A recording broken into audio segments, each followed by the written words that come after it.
Saludos amigos y bienvenidos un día más a nuestro tiempo de café, a nuestro tiempo de tertulia, que hoy vamos a dedicar a hablar de literatura. De nuestro invitado de hoy en el café, seguro que han oído hablar, seguro que le han visto en muchas ocasiones hablando de temas relacionados con nuestra historia o con nuestro patrimonio. No en vano, él es cronista oficial de Lucena, aunque hoy, como les decía, vamos a hablar de literatura y concretamente de su primera novela publicada. Hablamos, seguro que ya lo han adivinado, de Francisco López Salamanca, que ya nos acompaña en nuestro estudio.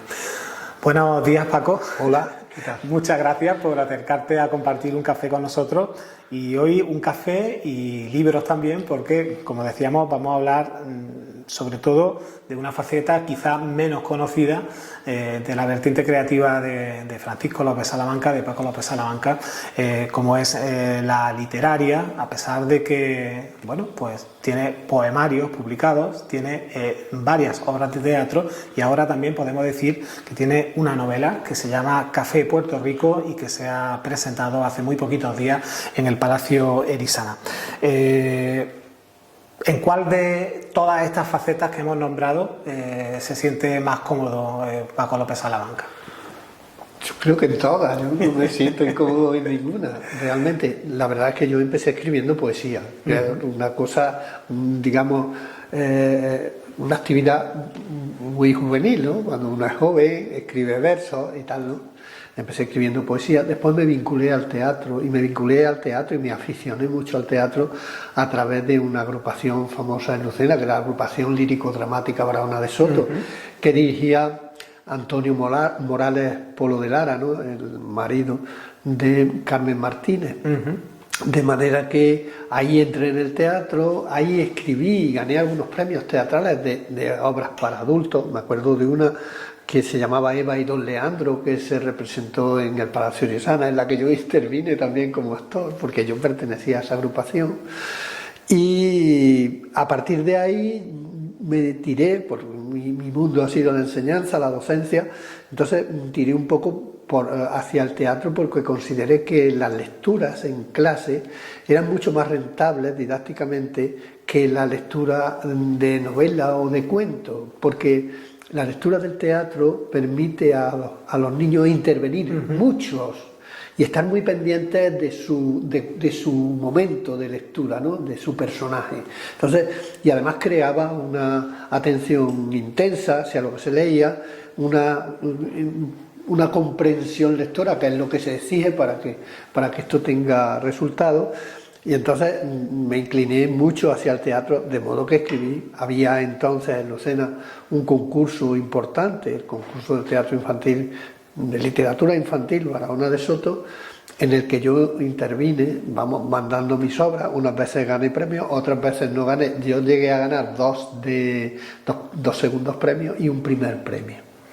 Ese primer premio, que la obra era Esto es Troya, fue recomendada a Everest, la editorial Everest, a petición de Everest, a Pepe Cañas. Creo que mucha gente de Lucena lo recuerda, recordamos. Un gran director de teatro, un aficionado inmenso al teatro.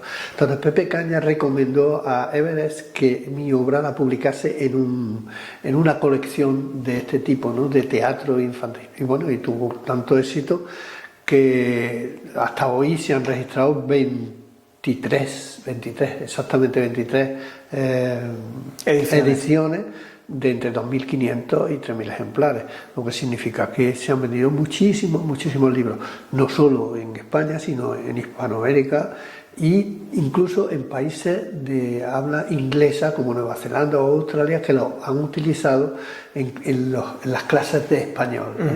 De manera que en ese aspecto estoy muy contento. Everest, como muchos sabrán, quebró hace varios años y entonces los derechos editoriales de Esto es Troya fueron adquiridos por una editorial valenciana que se llama Editorial Algar. Con ella han salido ya 3 ediciones de este libro, ¿no? De esta obrita. Luego he escrito otra a petición también de las editoriales, que querían que mantuviera un poco ese tema un poco mitológico, relacionado con el mundo griego y romano, Entonces, pero para alumnos algo mayores, de manera que escribí una segunda obra que ya va por la segunda edición, que se titula Destino el Bellocino, las aventuras de Jasón, que es un poco una versión a nivel juvenil, de estudiantes de bachillerato, del famoso mito tremendo de Jasón y los argonautas y el Bellocino de Oro. Claro. De ahí pasamos a esta novela, Café Puerto Rico, que, como decíamos, se presentaba hace muy poquitos días en el Palacio Erisana y que ha sido editada por la editorial catalana Àngels Fortuny, también a nivel nacional. Paco, ¿qué va a encontrar el lector que se acerque a Café Puerto Rico?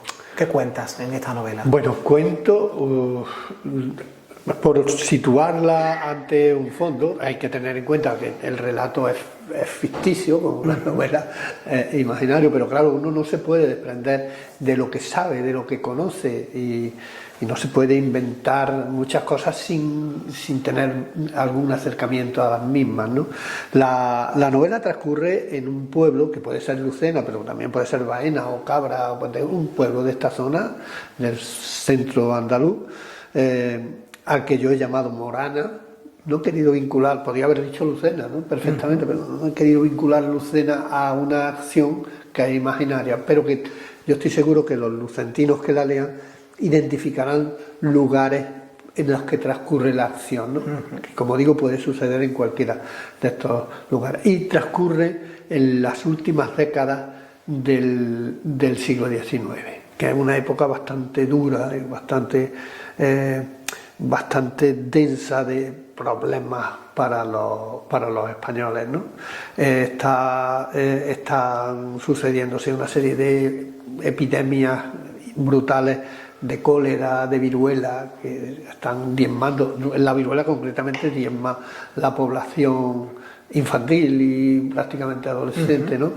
Hay una terrible plaga, la plaga de la filosera, que acaba con los viñedos, y eso equivale a decir que mucha gente se queda en la ruina y se queda en el paro y que no tiene nada, porque el olivar, que es un cultivo preponderante en nuestra zona, pues es un cultivo que unas veces da y otras veces no. Hay años en que el olivo no da nada, padece lo que se llama becería, ¿no? Una vez sí y otras veces no. Y sin embargo el viñedo da siempre y requiere mucho más cultivos y atención, y proporciona mucho más trabajo que el olivar, ¿no?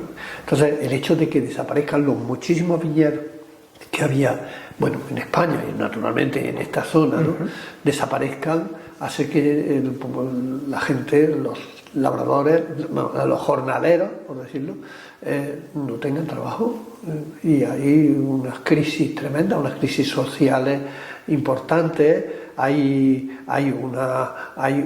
Crece los movimientos obreros, sobre todo del anarquismo, ¿no? Que empieza a entrar en esto cantidad inmensa de obreros descontentos, ¿no? Por la situación, porque es que se veía que sus familias se morían de hambre, ¿no? En esa situación transcurre la novela. Y como fondo, la guerra de Cuba. La guerra de Cuba fue una sangría para muchas familias y para muchos jóvenes, que soldados de cupo, de los que no se podían librar porque no tenían dinero. Otros, los que eran poderosos, no pagaban una cantidad y se enviaba un sustituto, ¿no? Pero estos muchachos se embarcaban en Cádiz y que iban para Cuba, y muchos de ellos morían no víctimas de las balas, sino de las enfermedades, de las muchas enfermedades, fiebre amarilla, malaria, tifus, etc. Y entonces, evidentemente, en ese ambiente es donde transcurre la novela.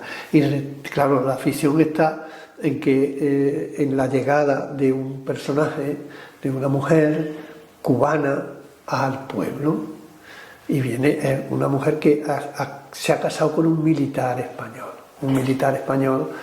que ha muerto en esos momentos iniciales de la última insurrección de Cuba. Cuba se levanta contra los españoles por última vez y definitiva en un pueblecito que se llama Bayamo, en la parte oriental de Cuba, allí un hacendado césped da el grito, que le llaman el grito de Yara, y inicia la sublevación que por fin triunfa contra los españoles. Bueno, pues un militar de Morana, un teniente, muere allí, está casado con una cubana, y esta cubana viene a recibir la herencia que le ha dejado su marido, ¿no? Bueno, la madre del marido, que ha muerto también. Bueno, no cuento más porque entonces sería hacer spoiler. Pero bueno, sí hay que decir que hay, no sé, ¿cuáles son un poco los temas dentro de la novela? Hay una historia de amor. Hay varias historias de amor. Hay varias historias de amor. Hay también, por lo que hemos podido ver ya de la novela y por lo que pudimos oír también en esa presentación, hay referencias a la injusticia de la época. Hay referencias también a la condición, a algunos aspectos de la condición humana, como pueden ser también la avaricia o la codicia.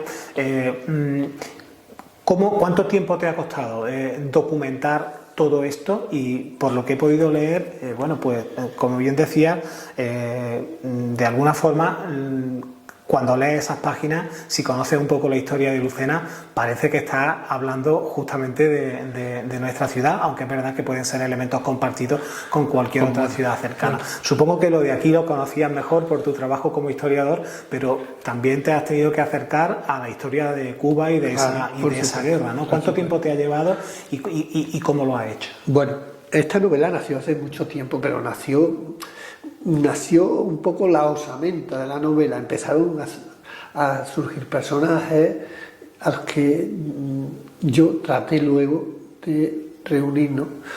Entonces surgió muy lentamente, un poco como un pasatiempo que yo, bueno, pues, pero ya llegó un momento en que la novela exigía, verás, yo te lo explico como si fuera una apreciación personal, pero es que la novela me pedía, los personajes que yo iba creando me pedían vivir, me pedían que yo me activase, y realmente yo he hablado con gente que ha escrito novelas y es que es verdad, me lo confirman, ¿no? Es verdad, ellos te exigen vivir, exigen que tú desarrolles la acción, porque ellos ya viven, tienen como una especie de vida propia.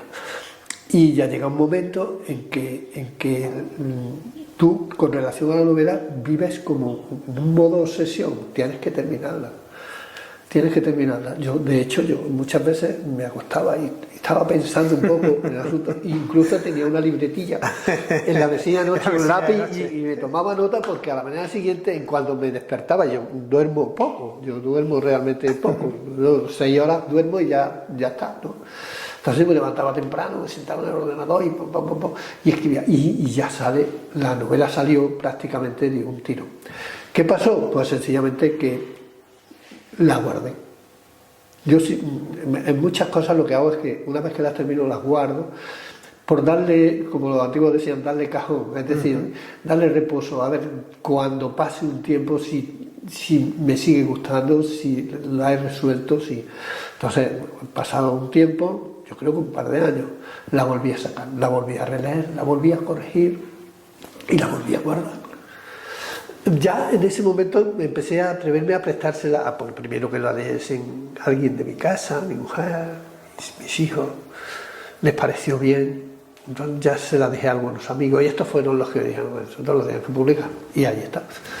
Lo publiqué, encontré a Ángel Fortuna, a Isabel Montes, y ella me animó muchísimo a publicarla, y bueno, por fin la vemos. En la presentación de esta novela en el Palacio Erisana, oímos hablar de realismo mágico, hablando de Café Puerto Rico y hasta de la conexión de tu Morana, de este Café Puerto Rico, con el Macondo, con el pueblo ficticio que aparece en muchas obras de García Márquez. Supongo que, bueno, es para sentirse orgulloso, ¿no? de que inspire ese tipo de intenciones. Creo que hay un poco de exageración cariñosa de mi amigo al respecto. Hombre, yo lo he hecho con la mejor voluntad. Le he insuflado quizá un ambiente poético en algunas cosas, ¿no? pero luego hay crueldad, hay dureza, hay muerte en la novela, dura y cruda, ¿no? De manera que hay de todo, pero yo estoy muy lejos de parecerme a Gabriel García Márquez, ¿qué más quisiera yo?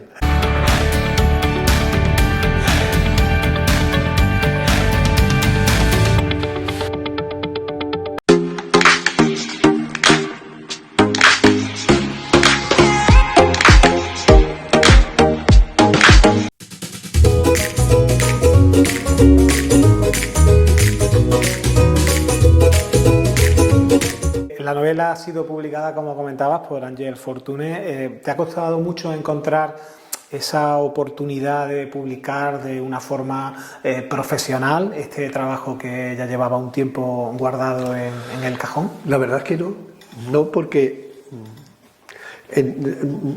Isabel Montes ha venido por Lucena en varias ocasiones, ha presentado las novelas de mi amigo Javier Gómez.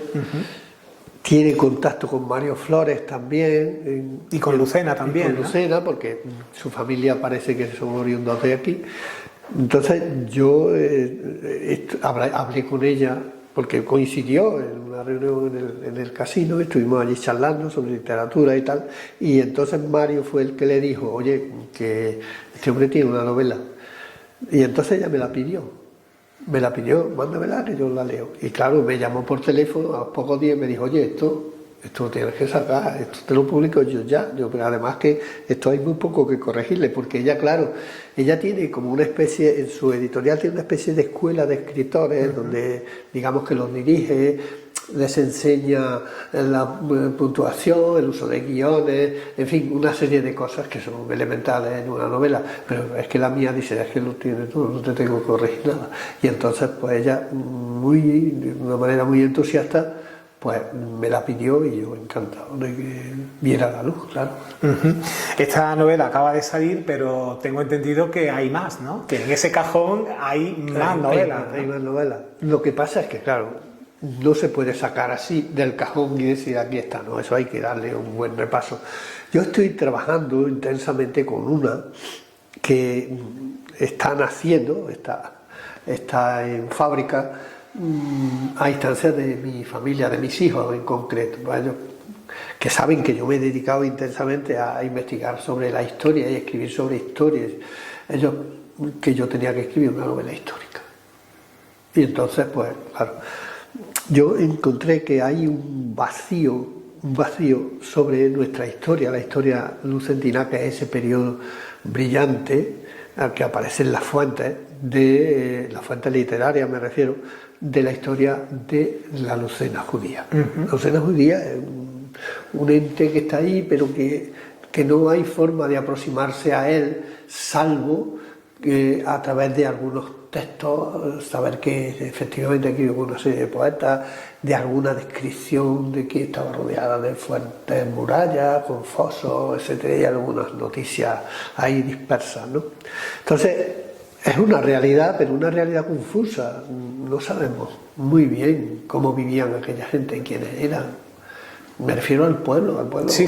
Pueblo común, ¿no? Al gran Alfasi o al gran Gayat, que eran gente importante y que han trascendido a la historia. A los demás, ¿quiénes eran? ¿Dónde iban? ¿Qué hacían? ¿A qué se dedicaban? ¿Y estás escribiendo una novela sobre esa época? Estoy escribiendo una novela histórica que se llama Memorias de Liosana. Memorias de Liosana. En realidad son las memorias de un personaje que quizá que se tiene que marchar al exilio porque ya han llegado aquí los almohades y han dicho os convertís o cortamos la cabeza, y entonces no se quieren convertir. Supongo que algunos se convertirían, lógicamente, pero la mayoría se marchan, y este hombre, un hombre ya mayor, se marcha con su nieto, el único que le queda de su familia, se marcha a Tudela y allí escribe las memorias. ¿Y por qué escribe las memorias? Porque en su familia, ellos eran, en la ficción que yo me he creado, era una familia oriunda de Córdoba, que se viene huyendo de un pogrom en Córdoba y se viene a vivir a Lucena, que era realmente una ciudad de refugio, ¿no?, para los judíos. Entonces este hombre en su familia existe la tradición de que el que primero aprende a leer el primer libro de la Torá, el Génesis, con soltura, va a recibir un libro de la familia donde se han contado la historia de la familia, ¿no? Entonces, él es el depositario de ese libro que debe continuar, ¿no? Y que lo va a legar a su nieto. Ahí sigue la historia, ¿no? Sí. Muy interesante. Pero entonces este hombre escribe sus memorias, cuenta, las concluye, ese periodo lo concluye su nieto porque ya el pobre ha muerto ahí en Tudela, ¿no? Pero echando mucho de menos a su tierra y a su familia y a los que han quedado atrás. Y entonces esa es la historia que yo cuento, ¿no? Él cuenta su infancia, cómo vivían los niños judíos en la Lucena del siglo XI, del siglo XII. Pues como vivían los niños de Lucena en el siglo XX, a finales del siglo XX, pues ya está, corriendo por el campo para acá y para allá, cogiendo nidos, yéndose al arroyo, coger ranas, y lo mismo que hacían todos los chiquillos. Este iba a la escuela y aprendió en la escuela, porque realmente había escuelas, ¿no? en esto. Eso distinguía mucho a los judíos de otros, que aprendían en la escuela, ¿no? En ese ambiente, cuando se casa, cómo era la sinagoga, yo me he imaginado la sinagoga, ¿no? En fin, es una historia que yo creo que es para los lucentinos bonita y que les va a permitir hacerse una idea, aunque sea ficticia, de lo que pudo ser aquella Lucena, ¿no? Imaginarlo, por lo menos, tener... Sí. La verdad que es sin duda interesante y creo que no solo para Lucena, sino para también todo el mundo sefardí, todo el mundo judío en España, que además está muy bien representado a través de la red de judería y auguramos que puede ser un gran éxito esa novela. No me gustaría cerrar la entrevista sin hablar de la otra parte, de la parte de la investigación, de la parte de la historia.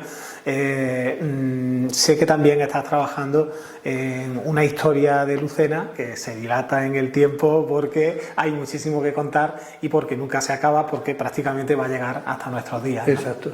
La verdad es que mi historia de Lucena me sobrepasa ya, porque no, verás, yo tengo terminado prácticamente, salvo, digamos, aportaciones puntuales que sirvan para completar, pero tengo terminado hasta el siglo XVIII y buena parte del siglo XIX. El siglo XIX es un siglo apasionante, pero también tenemos un problema con ese siglo en la documentación que se conserva en el XIX, sobre todo en unos periodos que van desde la Primera República, los últimos años del reinado de Isabel II, la Primera República y los años posteriores. Los libros están sumamente deteriorados, muy mal conservados porque se mojaron, por lo que sea, y digamos que están en buena parte ilegibles. Sí, porque hay que decir que todo esto es a base de archivo municipal y de codos delante de la mesa, y archivos de las parroquias, ¿no? Exacto, archivos parroquiales, no, de archivos nacionales, archivos que no son nacionales, pero que pertenecieron a los duques de Medinaceli. Claro, los duques de Medinaceli en el 19, digamos que en la segunda mitad del 19 abandonaron entre comillas, su jurisdicción sobre Lucena, mejor que su jurisdicción, que ya la habían abandonado antes. Me refiero a sus propiedades, que eran muchas sobre Lucena, empezaron a venderlas en la segunda mitad del 19. Habían pasado a través de una hija del duque de Medinaceli a los duques de Híjar. Híjar es un ducado aragonés y los documentos se conservan, los documentos de esa época relacionados con la casa primordial, que es los Medinaceli, ¿no? Primordial, fueron los alcaides de los Donceles, pero en fin, por herencia se desembocan en la casa de Medinaceli, pues están en Zaragoza. Hombre, y hay acceso, pero no está todo digitalizado. Y naturalmente tengo que ir a Zaragoza y consultar las cuentas, porque el patrimonio de los duques de Híjar en Lucena era muy importante y era administrado por un administrador. Y entonces, que solía vivir en el castillo. El castillo era propiedad de los duques de Híjar. Entonces, los arreglos del castillo, los ingresos que se percibían por todas esas propiedades, esas cuentas están en Zaragoza. Y entonces habrá que ir a verlas, ver cómo se va liquidando todo ese patrimonio, porque realmente en Lucena no queda prácticamente nada patrimonial de esa casa de hijas, ¿no? Quedan los nombres, las casillas del duque, por ejemplo, por decir algo, ¿no? El castillo se vende al ayuntamiento el castillo y algunas otras propiedades en 1927. Desde ahí ya se produce la última liquidación de esas propiedades, con lo cual el señorío se extingue. Porque ya no ¿Tiene un horizonte para la presentación de esa historia? Sí, y cómo se va a presentar, porque supongo que no sé si es un volumen o son varios volúmenes. Eso tiene que ser por lo menos 4 o 5 volúmenes. Ten en cuenta que yo tendré escrito, no sé, no sabría decirte, pero 2.000 o 3.000 folios, sí. Folios A4, el ordenador. Sí. Y eso puede tener miles de notas de pie de página, miles, 3, 4, 5.000 notas. Deseosos estamos ya de ver la primera entrega. No sé yo si eso lo he determinado, porque es que es difícil y arduo y no sé si me va a dar tiempo. Sí, porque además entre estas cosas y las otras cosas, entre la literatura y este libro, supongo que hay montones de encargos habituales para distintas publicaciones, para distintas cofradías, libros que se van presentando, coincidiendo con muchas efemérides. Sí, la verdad es que tengo mucho trabajo. Yo le he hecho ahora. Sí, eso te iba a decir, que una buena parte de tu tiempo diario, imagino que lo dedicas a escribir. Yo trabajo más de 8 horas diarias en lo mío. Más que de maestro. Pues sí. Muy bien, Paco, pues te deseamos toda la suerte del mundo con este Café Puerto Rico, que ahora, cuando terminemos la entrevista, nos va a firmar, y esperamos que sea todo un éxito, por lo menos como el libro de teatro del que hablábamos antes y que alcance muchas ediciones. Ojalá. Prometemos leerlo y contarte lo que nos ha parecido. Pues muchas gracias. Muchas gracias, Paco.